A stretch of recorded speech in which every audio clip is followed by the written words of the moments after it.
오늘 이 고린도 후서 1장을 시작하는데 저희가 요한 1서를 보았는데요. 고린도 후서를 강의하며 또 나아가고자 합니다. 이 고린도 후서에 우리가 읽었듯이 오늘 제일 많이 떠오르는 단어가 뭔가요? 환난, 위로, 고난, 고생, 또 그리스도의 위로 이런 단어들입니다. 가장 힘든 상황에 교회가 있었다면, 가장 힘든 상황에 교인들이 있었다면 고린도 교회일 것입니다. 왜냐하면 다 힘들지만 안팎으로 힘들었어요. 여러분, 제일 힘든 것이 뭐냐면 밖에서도 힘들고 안에서도 힘든 겁니다. 이 고린도는 굉장히 부유한 도시라 그랬잖아요. 그 부자 도시예요, 여러분. 고린도는. 그런데 그 부자 도시이지만 여기서 하나님을 섬기는 사람들은 그런 사람들이 많이 없었습니다. 왜냐하면 크리스찬들은 별로 인정받지 못했습니다. 그뿐만 아니라 교회 안에서도 파벌이 생기고 성도들끼리 나뉘고 또 세상적인 그 문화가 들어와서 하나님을 섬기는 교회인데 막 세상적으로 막 닮아가고 그 안에 자기 아버지의 아내와 동거하는 그런 아들도 생기고 또 여러 가지 다툼이 있어서 세상 법정에서 법적 싸움도 하고 그런 일들이 많았어요. 거기다가 잘못된 가르침을 가르치는 사람들까지 가세해서 굉장히 혼돈스러웠습니다. 그러니까 안팎이 힘든 거죠. 안팎이 힘든 거예요. 바울이란 사람은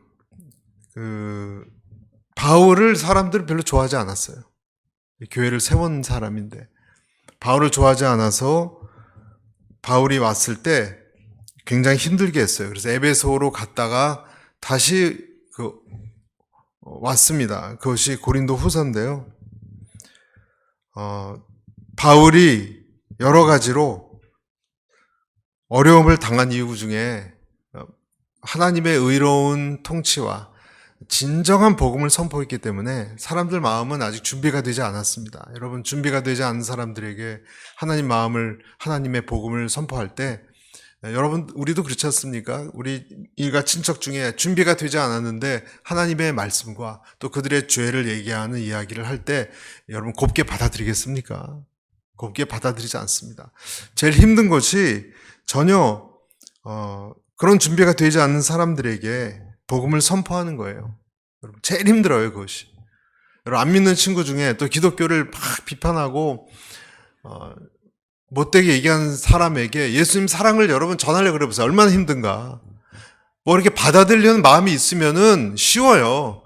그런데 아주 고약하고 못되고 기독교를 아주 낮추는 사람에게 하나님 복음을 전하는 것은 정말 힘들어요, 여러분. 모욕감을 주기 때문에 힘들어요.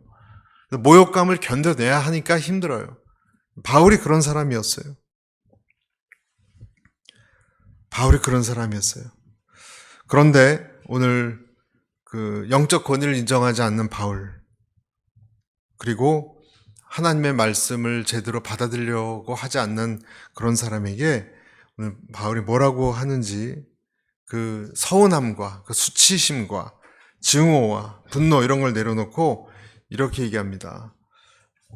1절부터 보세요. 하나님의 뜻으로 말미암아 그리스도 예수의 사도된 바울과 및 형제 디모데는 고린도에 있는 하나님의 교회와 또 온 아가야에 있는 모든 성도에게 2절 같이 한번 읽어보겠습니다. 2절 시작. 하나님 우리 아버지와 주 예수 그리스도로부터 은혜와 평강이 있기를 원하노라. 네, 아버지와 아들의, 그러니까 성부와 성자의 평강이 있게 되기를 축원합니다. 그렇게 얘기했어요.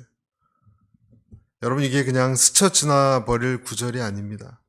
나를 상하게 하고 또 매우 혼란스럽고 절망적인 상태에 있는 사람들에게 하나님과 아들의 사랑과 평강을 선포해야 돼요. 선포했어요. 왜 그렇게 했을까? 교인들끼리 싸우고 또 음란하고 세상적인 것을 좋아하고 교회인데 그리고 그 안에 잘못된 가르침 때문에 헷갈려하고 또 잘못된 가르침을 전하는 선생들도 있고 여러분 밖으로는 크리스찬들이 핍박받고 안에 교회에 왔는데도 교회 안에서 싸우고 여러분 가족이 힘든 상황이 있는데 밖에 나가서도 힘들고 집에 가족이라 안식을 원하는데 집에 와서도 또 싸우면 여러분 어디로 갑니까? 그런 사람 어디서 위로를 얻고 힘을 얻습니까? 갈 방법이 없잖아요. 그런데 그런 상태에 있는 어떻게 보면 가장 나쁜 어려운 상황인데 하나님의 은혜와 평강이 있기를 바란다고 선포한 거예요. 왜? 다른 방안이 다른 대안이 없으니까. 여러분 다른 대안이 없을 때 다른 방안이 없을 때 하나님께 감사와 찬송으로 나아갈 수 있게 되기를 축복합니다. 기독교의 굉장히 아주 위대한 부분이에요. 이 부분이 가장 위대한 부분이에요. 다 소망이 없고 절망스러운데 그래도 하나님의 그리고 그 아들 예수의 평강과 기쁨이 있기를 선포할 수 있는 거예요. 맨 끝에도 그래요. 11절에도 우리를 위하여 감사하게 하려 함이라.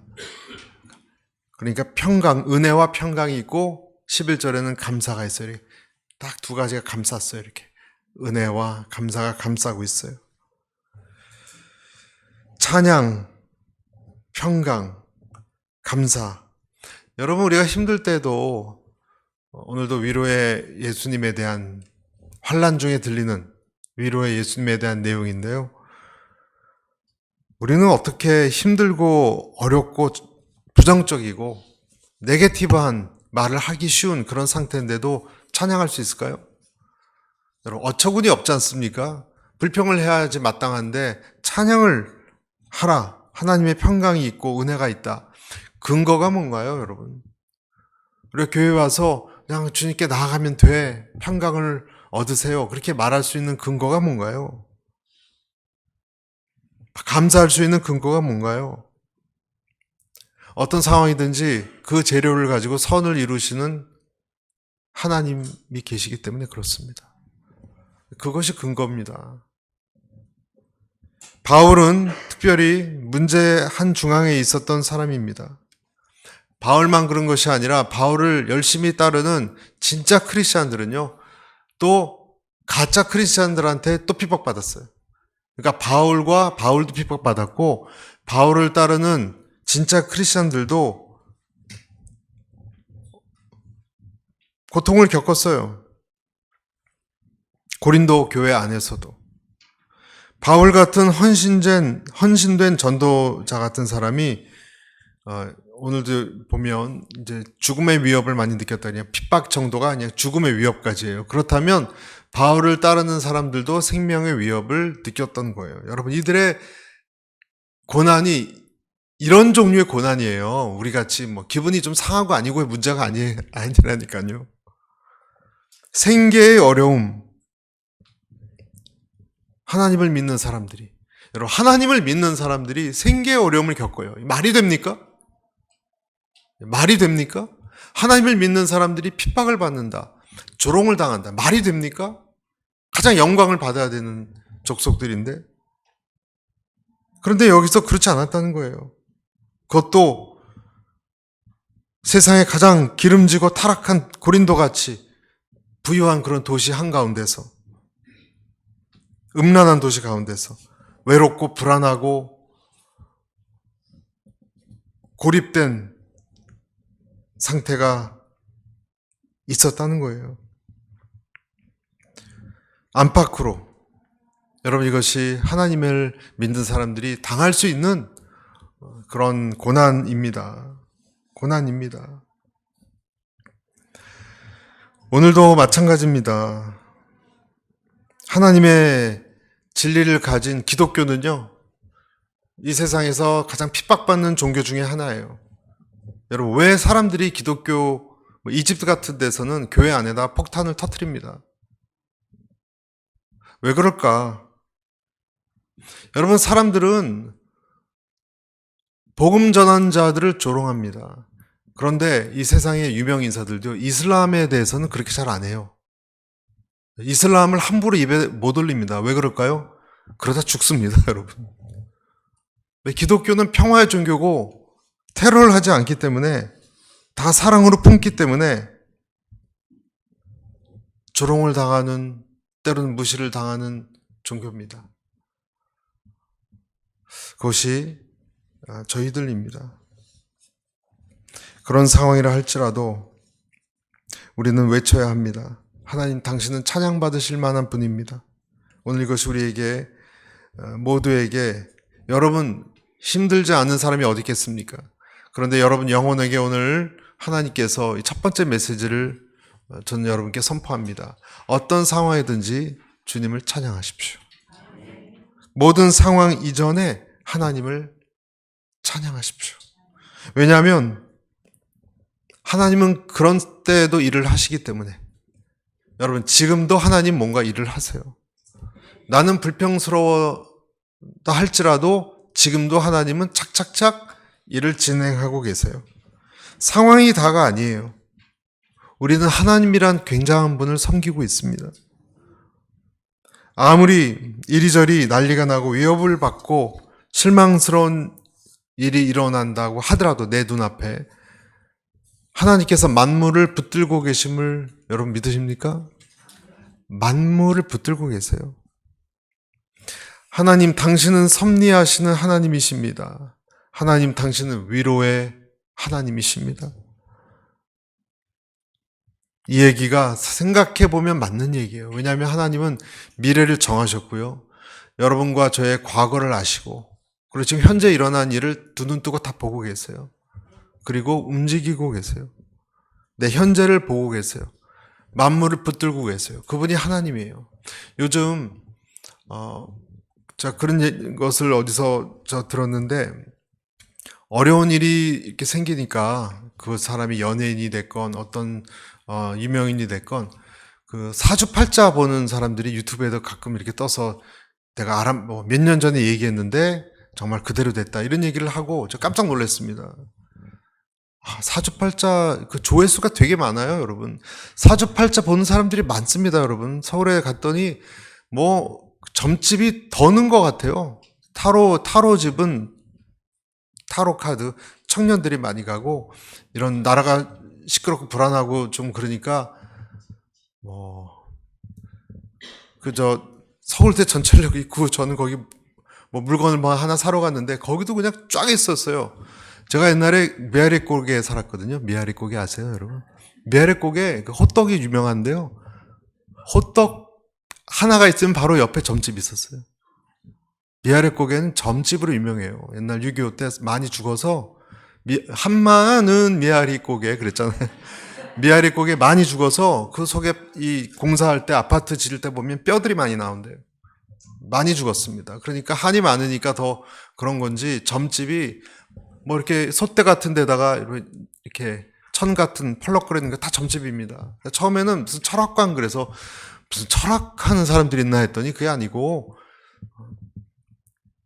뭐라 그러더라.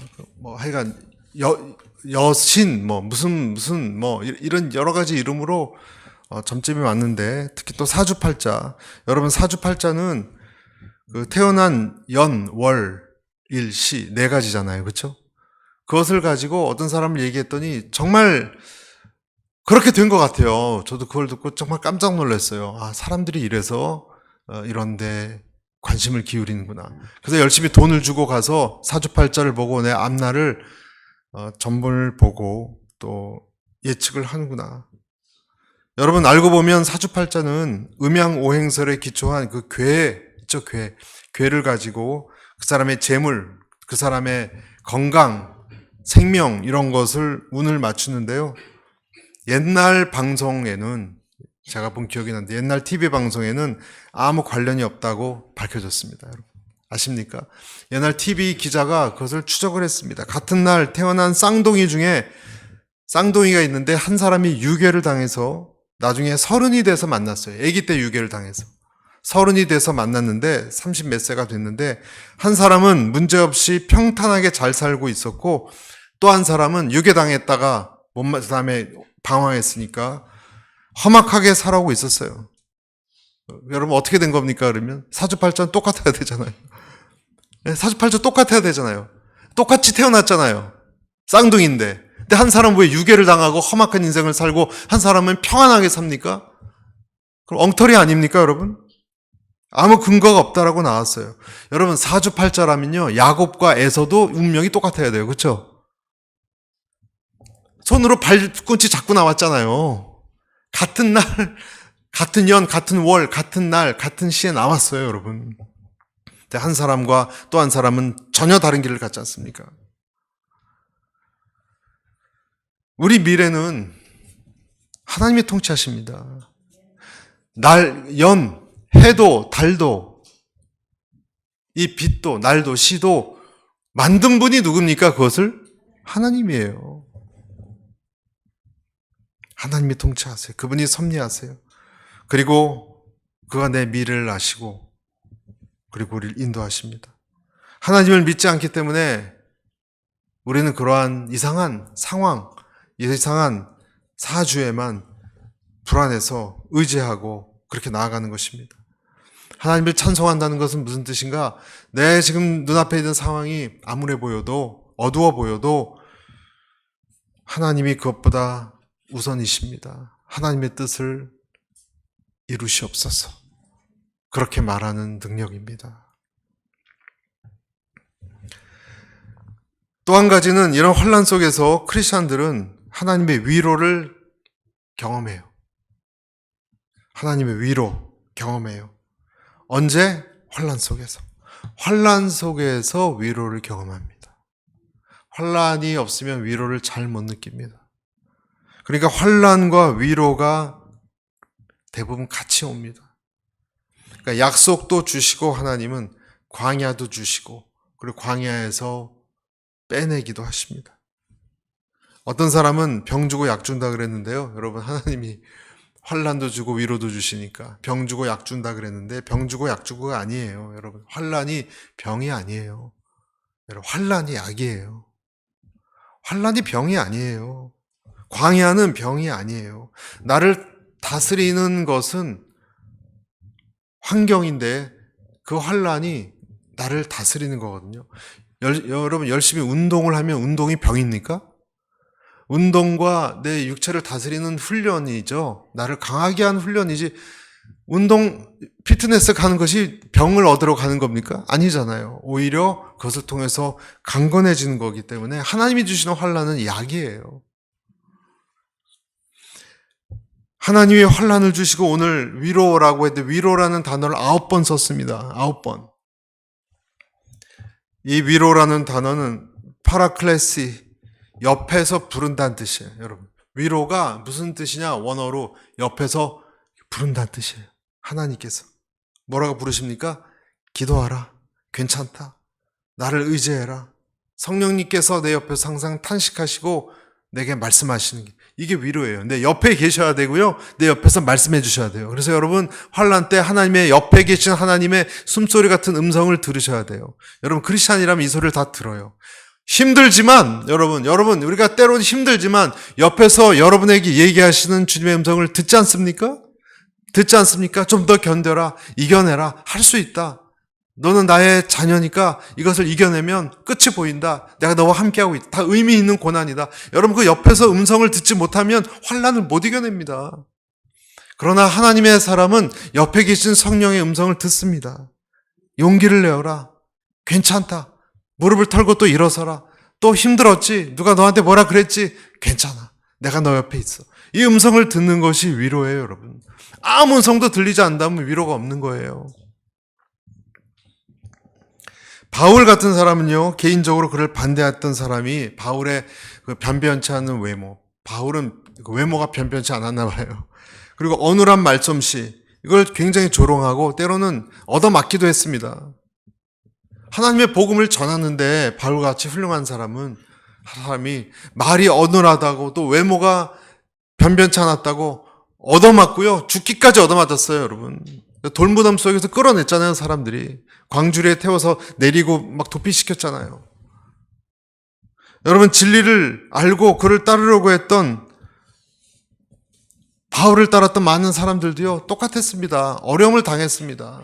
비난을 손가락질을 당하고 심리적으로 어려웠습니다. 주변에 있는 사람들에게 좀 대충 믿어라. 왜 그렇게 예수만 하느냐? 왜 그렇게 혼자서 이렇게 외골수로 이렇게 하나님만을 따르느냐? 이런 오해들을 많이 받았습니다.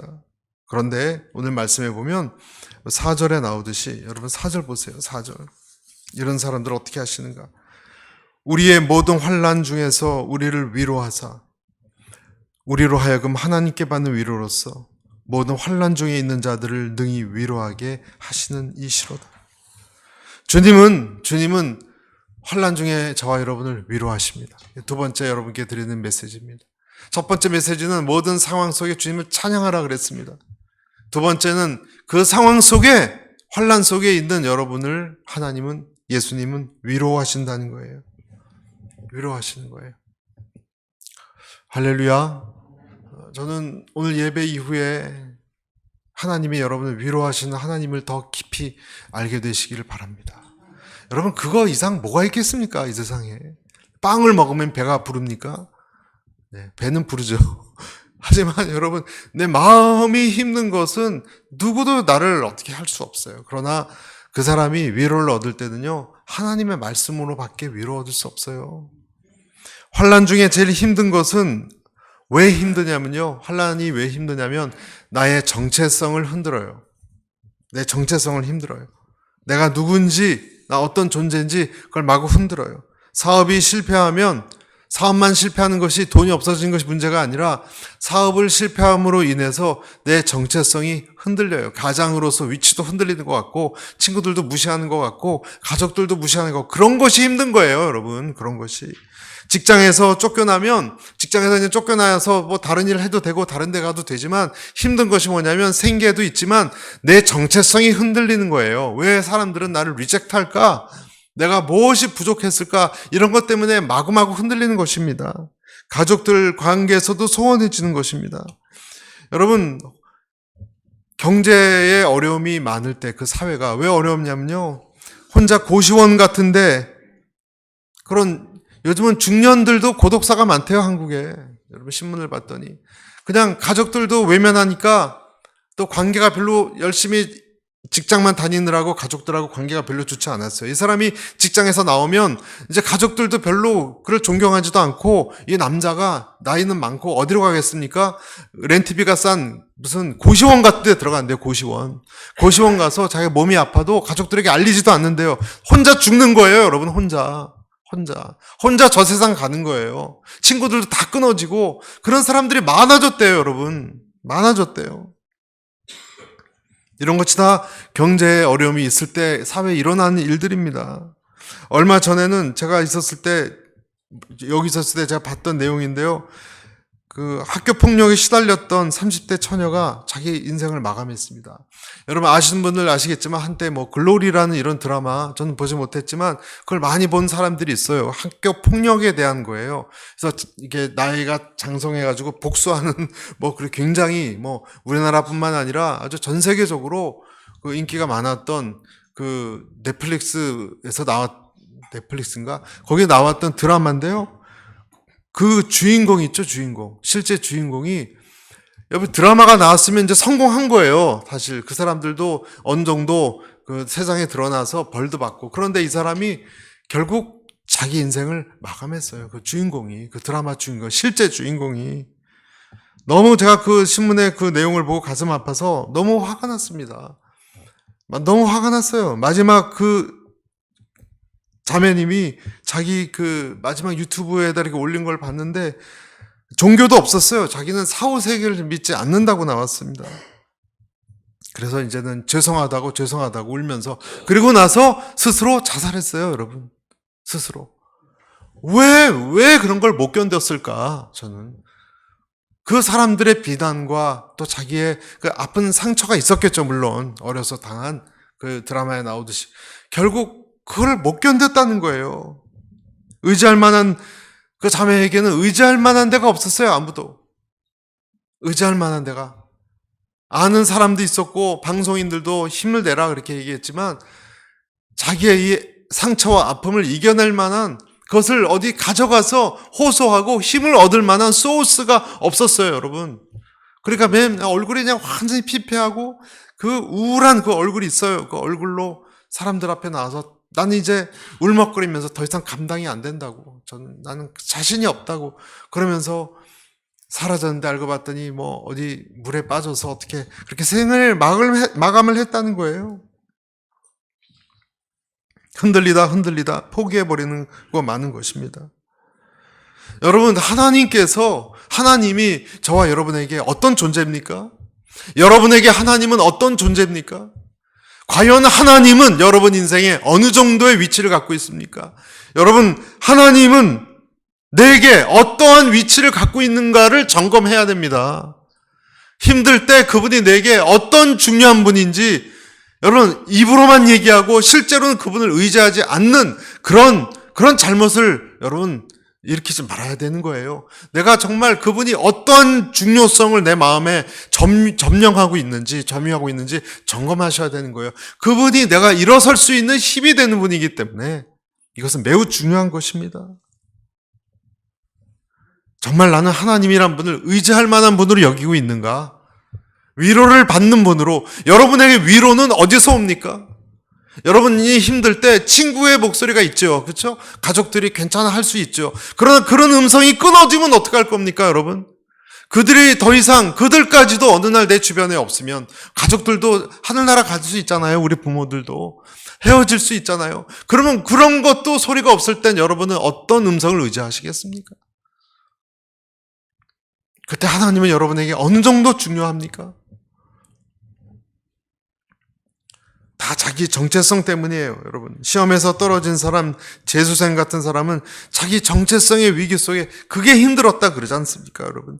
결혼이 깨어진 사람, 가족과의 관계가 깨어진 사람은 역시 자기의 정체성이 흔들리는 거예요. 나는 뭔가 퇴직하고 실직하고 몸에 병이 난 사람도 마찬가지예요. 왜 나는 내 인생은 왜 가치가 없는 인생인가? 이런 몹쓸 병에 걸렸는가? 이것 때문에 정체성이 흔들리는 거예요, 여러분. 사업에 실패한 사람도 마찬가지입니다. 다 정체성이에요, 여러분. 나란 존재는 의미 없는 존재인가? 여러분, 예수님도 그 시험 당한 거 아시죠? 예수님도 언제 그 시험을 당했나요? 여러분, 예수님을 여러분 하다니 그 성전 높은 꼭대기에 데리고 올라간 일 아시죠? 여러분 생각해 보세요. 왜 성전에 그것도 꼭대기에 데리고 올라가서 뛰어내리라 그랬을까요? 예수님을. 성전은요, 바리새인 같은 많이 배우고 종교적으로 많이 갖춘 사람들이 지나다니는 그런 곳이에요, 여러분. 성전은. 유럽 가면 큰 무슨 베드로 성당 같은 데 있지 않습니까, 여러분? 거기 드나드는 사제들이나 높은 종교적으로 아주 갖춘 사람들이 드나다니는데 예수님은 학력도 없었고 배경도 없었고 아무것도 없었어요, 예수님은. 그 예수님을 데리고 꼭대기에 올라가서 뛰어내리라는 거예요. 그 말은 뭡니까? 네가 지금 진리를 가르치지만 너는 족보도 없고 너는 무슨 네 뒤를 봐주는 사람도 없고 학력도 없고 가문도 없고 넌 아무것도 아니야. 너는 아무것도 아니야. 너는 그냥 뛰어내려 죽어. 그 시험을 준 거예요, 여러분. 예수님에게 사탄이. 그러니까 하필 그 종교기관 꼭대기에 올라가서 뛰어내리라 그랬죠.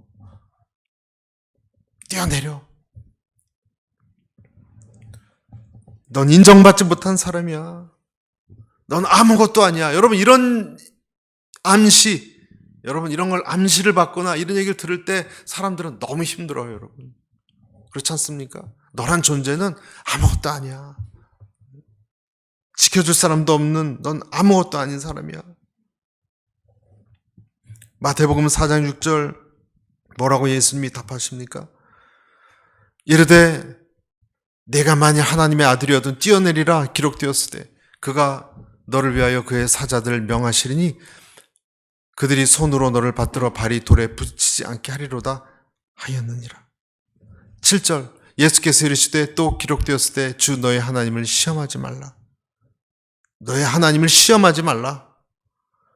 너희 하나님을 시험하지 말라. 네가 하나님의 아들이냐?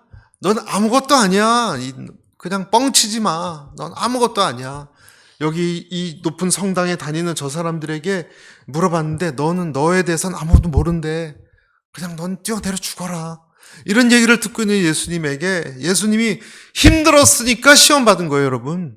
그렇죠? 예수님도 힘들었으니까 시험 받은 거지. 아무 시험 받지 않았으면 여러분 왜 3번 시험 당했다는 기사가 나왔겠습니까? 여러분 우리에게 힘들 때 이런 음성 같은 것이 자꾸 들리는 거예요. 너는 필요 없는 존재야. 넌 정말 죽어라. 이런 소리가 들리는 거예요. 손으로 너를 사자들 명하여 너를 받들어 돌에 붙이지 않게 하리로다. 이것도 조롱입니다, 여러분. 천사들이 너 발 받쳐준다며? 한번 대나 보자. 예수님이 거기 넘어가지 않았어요. 뭐라 그러셨습니까? 주 너희 하나님을 시험하지 말라. 이거 출애굽기 17장 2절에 나오는 모세가 그 반석 막 불평한 백성들 앞에 한 얘기예요. 그걸 인용해서 예수님은 얘기하셨던 거예요. 하나님을 함부로 시험하지 말라. 기록되었을 때 너희 하나님을 시험하지 말라. 그리고 하나님의 말씀을 붙들어라. 그러니까 예수님이 한 것은 뭐예요? 모세가 했던 그 구약의 출애굽기의 말씀을 붙들었던 거예요. 시험이 와서 흔들릴 때 여러분 왜 교회에서 이렇게 말씀 강조하고 예수님 이런 것을 강조하냐면요. 아무것도 붙들 수 없을 때 붙들 수 있는 한 가지가 하나님의 어떤 그 느낌이에요. 여러분 그 말씀이에요. 그 말씀이 여러분에게 여러분이 붙들 수 있는 힘줄 같은 것이 되는 것입니다.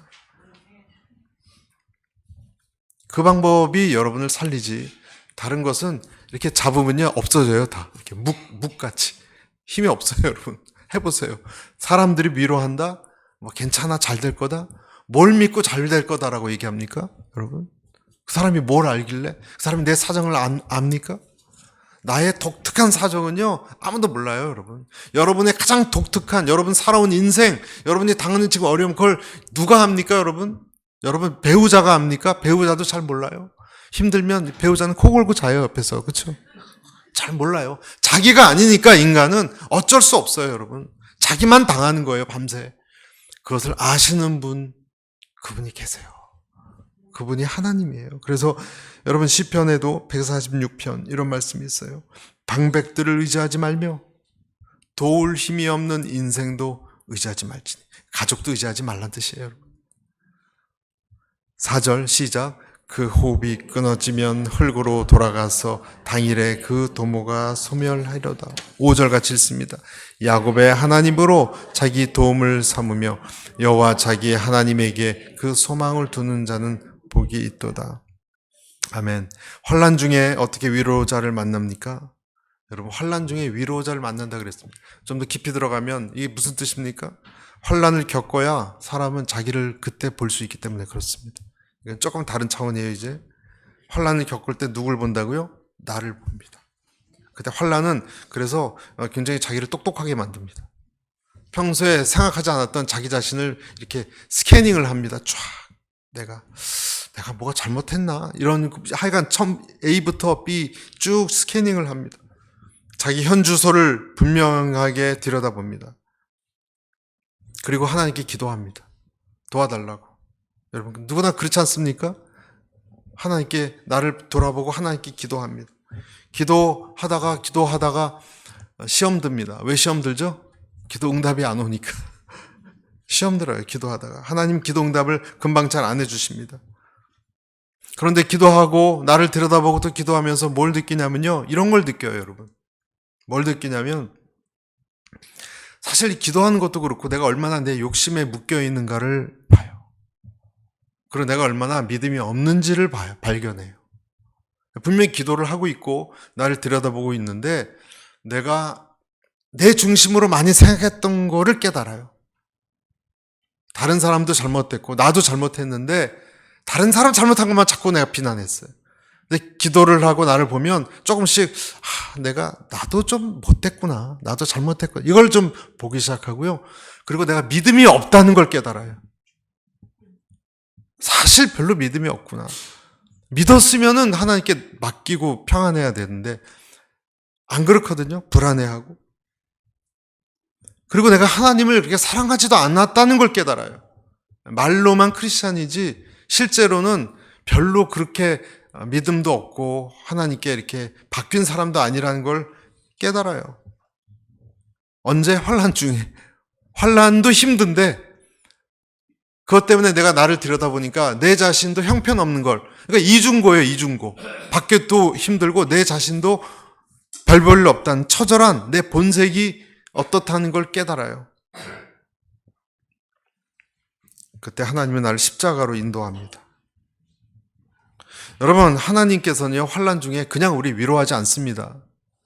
여러분 아시죠? 그냥 위로받지 못합니다, 우리는. 하나님께서는 힘들지? 잘 될 거야. 너 고쳐줄게. 이러서 그렇게 하시지 않습니다. 처음부터. 환난 중에 내 편 들어주시는 것이 아니라 하나님께서 환난 중에 내가 그리스도의 고난을 묵상하게 합니다. 그리스도의 고난을 생각하게 하는 방법으로 인도합니다. 그것이 5절에 나와 있어요, 여러분. 5절. 5절 한번 보실까요? 그리스도의 고난이 우리에게 넘친 것 같이 우리가 받는 위로도 그리스도로 말미암아 넘친도다. 이게 무슨 뜻입니까? 그리스도의 고난이, 그러니까 자기가 당하는 고난이 그리스도의 고난이라는 거예요. 그리스도의 고난이 내게 넘치니까, 그러니까 내 고난이, 여러분, 내 고난이 그리스도의 고난하고 겹쳐지기 시작했어요. 내 고난이. 그리고 거기서부터 뭔가 실마리가 풀어지는 거예요. 그리고 하나님의 음성이 들리는 거예요. 그런데 여러분, 환난 때 나를 바라보니까 형편없고 믿음도 없고 그리고 기도응답도 안 되고 막 짜증나고 화가 나잖아요. 그럴 때 하나님의 이런 음성 들릴 거예요. 네가 나를 의지해야 될 죄인인 거 아니야? 너는 나를 의지해야 돼. 너는 죄인이기 때문에. 넌 아무것도 아니기 때문에. 왜 혼자서 발버둥 치냐? 너는 스스로도 변할 수 없어. 어리석고 목이 곧은 자야. 이 음성을 듣고 이런 깨달음이 와서 아 그렇군요. 회개하기 시작한 사람 그를 하나님께서는 품기 시작합니다. 여러분 이걸 통과해야 돼요. 여러분 이 과정을 통과해야 돼요. 하나님께서 내게 너 힘으로 안 되지? 너 혼자서 안 되는 거 알았지? 너 능력이 혼자선 아무리 해도 환난 못 이기는 거 알았지? 그리고 너 믿음도 없다는 거 네가 알지? 그렇습니다. 인정하는 요 시험을 통과해야, 통과하지 못하면요 위로받지 못합니다. 위로 단계로 못 넘어갑니다. 내가 위로받았다고 착각할 수는 있어요. 착각할 수는 있어요. 이스라엘에게도 거짓 선지자들이 평강 위로를 많이 했지만 꽝 바벨론 쳐들어와서 다 뺏어갖고 망했습니다. 거짓 평안이었죠. 여러분 우리에게 위로의 거짓된 위로도 있어요. 진리의 위로밖에 없어요. 위로는요 진리의 위로밖에. 내가 아파도 그것을 보게 하는 진리의 위로밖에 없어요.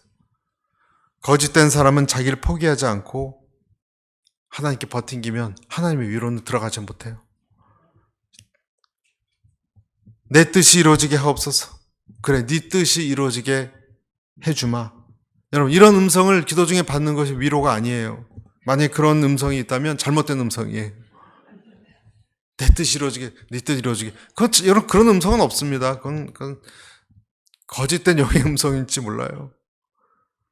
내가 주님께 겸손히 굴복하며 나아가면서 얻는 위로, 순종으로 얻는 위로, 새로운 위로, 하나님 중심의 위로, 이것이 하나님이 주신 위로예요. 이 사람이 평안을 얻어요. 여러분 진짜 평안은요 내 뜻이 이루어질 때 오는 게 아니고요, 내가 하나님의 뜻이 이루어지게 하옵소서 할 때 오는 위로가요 진짜 위로예요. 그때 이상한 위로를 경험해요. 그 위로는 세상의 위로가 좀 달라요. 회복과 치유는 그때 일어나는 거 아십니까? 그 위로를 맛보셔야 돼요. 그리고 그 사람은 강해집니다. 그 사람 치유되기 시작합니다. 그리고 그런 사람이 다른 사람을 치유합니다. 4절, 우리의 모든 환난 중에서 우리를 위로하사 우리로 하여금 하나님께 받는 위로로서 모든 환난 중에 있는 자들을 능히 위로하게 하시는 이시로다. 나왔죠? 내가 받는 위로로, 그리스도의 고난으로 받는 위로로 다른 사람을 위로한다는 거예요. 6절, 우리가 환난 받는 것도 너희 위로와 구원을 위함이요 혹 위로받는 것도 너희의 위로를 위함이니 이 위로가 너희 속에 역사하여. 위로는요, 역사해요. 우리가 받는 것 같은 고난을 너희도 견디게 하느니라. 여러분, 위로는 역사하고요. 그리고 고난이 없는 게 아니에요. 고난이 지금 있어요. 그런데 견디게 해요. 좀 다르죠? 고난이 없어버리는 게 아니라 어떤 위로가 내게 와서 움직이고 역사하면서 내게 있는 고난, 어려움을 견디게 해요. 그러니까 나중에는 환경이 어려운데 그것이 아무것도 아니게 돼요. 내가 안에 역사한 어떤 힘 때문에. 그리고 그 사람이 그런 것은 다른 사람을 이렇게 위로해 줄 수 있어요. 여러분이 다른 사람을 치유하고 위로할 정도의 성숙한 사람이 되기를 축복합니다. 아파본 사람이 다른 사람 위로할 수 있어요. 고난은 내가 하나님께 눈을 뜨게 하고요. 그 다음엔 다른 사람들을 위로할 수 있는 능력이 생겨요. 여러분, 이걸 깨달은 사람은 자기의 고난이 의미가 있다는 걸 깨달아요. 의미가. 다른 사람도 살리고 나 때문에 여러분 가족도 여러분 자녀도 살아나니까. 내가 어려움을 겪으면서 나한테 소망이 없다는 걸 깨닫고 아까 말씀드렸죠. 예수님을 의지하고 십자가로 나아가고 그래서 받은 이 위로 하나님의 뜻대로 되게 하옵소서. 그 사람이 다른 사람에게 능력이 된다는 것. 진짜 능력이 된다는 것을 아십니까? 그런 사람이 능력이 되는 거예요. 이상합니다, 여러분. 사람들은 어떤 사람이 성공하고 잘났던 과거를 듣는 것보다 고난당한 얘기에 영향을 받습니다. 고난당하고 힘들었던 이야기에 은혜를 받습니다. 사람들은 솔직히 고난당한 사람을 더 좋아합니다. 여러분 어떠신지 모르겠지만 잘난 사람보다 넘어지고 부서지고 부족한 사람, 예수님 밖에 없다고 얘기한 사람에게 은혜를 받습니다. 너무 잘나면 목사도 너무 잘 살거나 목사 자식이 너무 잘 돼도 여러분 성도를 시험 받습니다. 아시죠, 여러분? 시험 받습니다. 누가 잘 되면 우리는 시험 받아요, 여러분. 사촌이 잘 되면 배가 아프다 그러는데 요즘은 사촌도 아니에요. 형제가 잘 돼도 몹시 배가 아프죠? 네? 여러분, 같은 형제도 너무 잘 나가면 화가 나요, 화가. 내가 평소에 어떤 사람을 좋지 않게 생각하고 있었는데, 못마땅하게 생각하고 있었는데, 그 사람이 어느 날 아프고 공격당하고 고난 중에 있으면 슬며시 찔리는 마음이 생기죠? 미안한 마음이 생겨요. 그것이 인간이에요. 그래서 크리스찬들이 순교당하면 이방 사람들은 찔립니다. 간증을 하는 사람도 마찬가지예요, 여러분. 저는 어떤 사람 간증하는 걸 들어도 처음에 너무 자기 성공한 대단한 사람 앞에 사회자도 그렇게 소개시키고 나와가지고 막 지금 자기가 어떤 위치에 있고 마음이 편치 않아요, 별로 그렇게 보는데. 근데 그 사람의 옛날 아픈 과거, 가족사, 비참하고 병들고 아내가 우울증에 걸리고 자기가 자살을 시도했고 그런 얘기가 나오니까 갑자기 그 사람이 막 좋아지기 시작하는 거예요. 여러분 그렇지 않습니까? 그런 얘기를 들으면 그 사람이 달리 보이기 시작하고 공감이 되고 사랑하고 싶고 긍휼히 여기고 싶은 마음이 드는 거예요. 불쌍해지는 거예요. 그렇게 인간이 여러분 사악합니다. 인간이에요, 그것이. 남이 잘 되는 것이 괴로워요. 그러니까 룻기에도 보면 나오미가 다 망하고 들어올 때 사람들이 박수치고 그런 거예요. 그러니까 그만 박수치라고 날 쓴물이라 부르라고 나옴이라 부르지 말라고 화를 냈죠. 뭐 좋은 일이 있어서 내가 지금 망해서 들어온 사람 그렇게 환호하고 여인들이 그랬지 않습니까? 우리가 예수님을 좋아하는 것도 그런 이유입니다, 여러분. 기름진 얼굴의 예수님을 여러분 좋아하지 않습니다. 하나님께서 우리가 물질적으로 육신적으로 살아나는 일에 하나님이 관심이 있는가? 내가 잘 살고 건강한데 하나님 관심이 있습니까?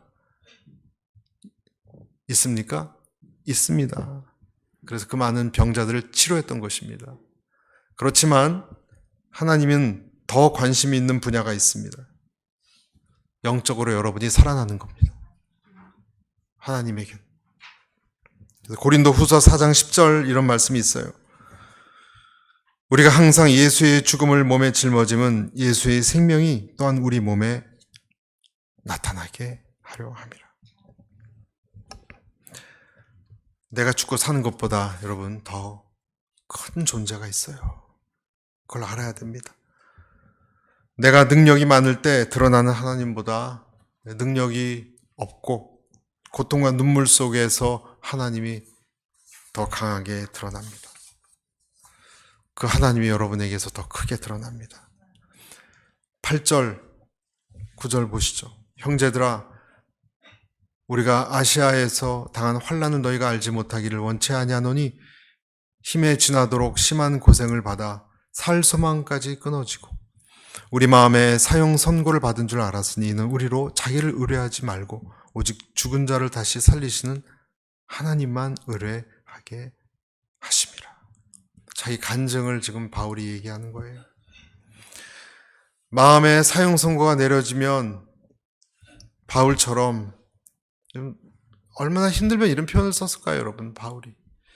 우리도 내 마음에 사형 선고가 내려지면 사람들은 나를 의뢰하지 않고 하나님을 의뢰하기 시작합니다. 참 인정하고 싶지 않은 거예요, 여러분.